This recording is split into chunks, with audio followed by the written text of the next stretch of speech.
Annuity identifying variables.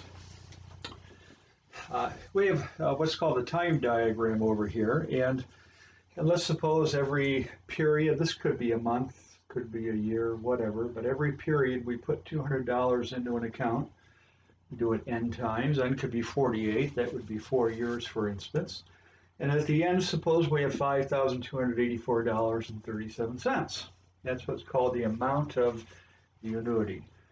The present value, like for a loan situation, was the value back here.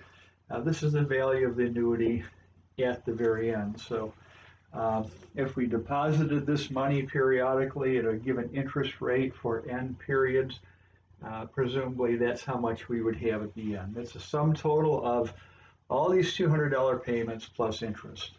So we call the payment R, and we call the amount S. And in this section, we're just identifying variables. Once we understand what all these letters mean, then of course we can move forward and solve some other problems. So for instance, suppose $500 deposited into an account at the end of each month for 10 years. Interest is 8% annually. We're doing it monthly, but interest is annually. Pay special attention. And suppose at the end we have $91,473.01. S is the amount, so we identify that as 91,473.01. R is the payment size, in this case $500.00. I is a periodic rate. It's 8% annual, but we're depositing monthly. So we're going to do 0.08 divided by 12, which is 0.00, and the sixes continue. They continue indefinitely. If we were doing this for computational purposes, we want to keep 5 or 6 of these sixes. And then n,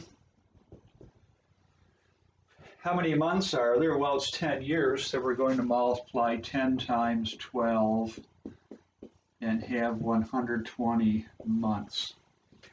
Okay, those are the variables, nothing too new.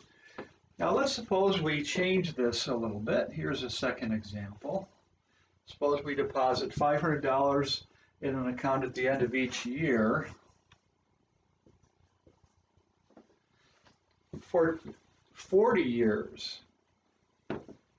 Interest is 8% annually. Of course, this is going to change a little bit.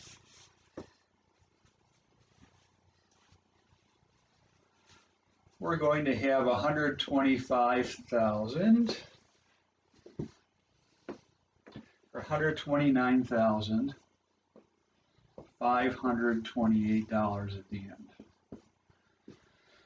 Okay, that's a pretty tidy sum of money. You could put $500 into an account over a whole working career, age 22 to 62, earning 8% annually, invested in a diversified stock account. And that's altogether $20,000 we're putting in this account, and we'd have $129,528. That's a tidy sum. So we can identify S is equal to 129,528, and then the payments. R is equal to 500, that's the payment size. Now we're putting payments in annually, and we're calculating interest annually. So I is 0.08, no need to divide by 12. And how many payments are going in? $500 a year for 40 years. N is equal to 40.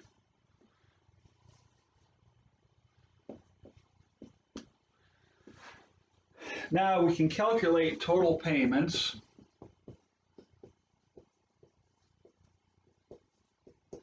It's just simply a matter of multiplying 40 times 500. And 4 times 5 is 20. And then you can add these 3 zeros. In other words, we're putting 20,000 in.